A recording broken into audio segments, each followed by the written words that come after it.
Yana bir xususiy klinika qurboni. Shoshmang, bu yolg'on emas, bu asl haqiqat. Ko'rib turganingiz, osilib qolgan qorinni hozir bir zumda hech qanday operatsiyalarsiz ketkazishni yo'lini o'rgataman. Buni o'z ko'zingiz bilan ko'rasiz va shokka tushib qolishingiz mumkin. Ko'rib turgan narsangiz bu original Kolumbiya lateks korsetlarimiz. Sizlarga buni e'tiboringizga havola etayotganimning sababi hech qanday operatsiya, millionlab pullar sarflamasdan bor yo'g'i arzon va bir necha so'm evaziga shu korsetni buyurtma qilib olishingiz mumkin. Natijasini o'z ko'zingiz bilan videorolikda ko'rib turibsiz. Xuddi mana shunaqa natijaga erishishni xohlasangiz, hoziroq Kolumbiya original lateks korsetlarimizni bizga murojaat qilib buyurtma qilishingiz mumkin. Qayerdan murojaat qilay deb savol tug'ilgan bo'lishi mumkin. Albatta, bizni raqamlarimizga qo'ng'iroq qiling yoki bo'lmasa biz bilan Telegram orqali bog'lanishingiz mumkin. Yana bir necha suratlari va qanday ko'rinishda bo'lishlarini, ya'ni real yana rasmlarni tashlab beramiz. Bizni Kolumbiya original lateks korsetlarimizning sifatiga 100% kafolat beramiz. Korsetlarimizni bemalol bir necha yil davomida taqishingiz mumkin. Ya'ni o'zingiz xohlagan natijaga erishguningizgacha taqib yursangiz bo'ladi. Korsetlarimiz suvga chidamli, kir mashinada yuvsangiz ham bemalol sifatini aslo yo'qotmaydi. Sizlarga hoziroq buyurtma qilishingiz uchun ajoyib taklif berdim deb o'ylayman. Biz bilan 94 955 47 97 raqamlarimizga murojaat qilib bog'lanishingiz mumkin.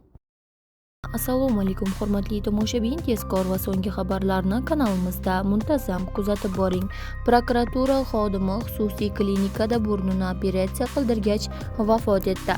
Farg'ona viloyatidagi xususiy klinikada burun suyagini operatsiya qildirishga borgan 32 yoshli prokuratura xodimi vafot etdi. Bu haqda qalampir.uzga marhumning turmush o'rtog'i ma'lum qildi. Uning bildirishicha, erkak Farg'onadagi xususiy klinikalardan biriga burun suyagini operatsiya qildirish uchun o'z oyog'i bilan kirgan, biroq qaytib chiqmagan.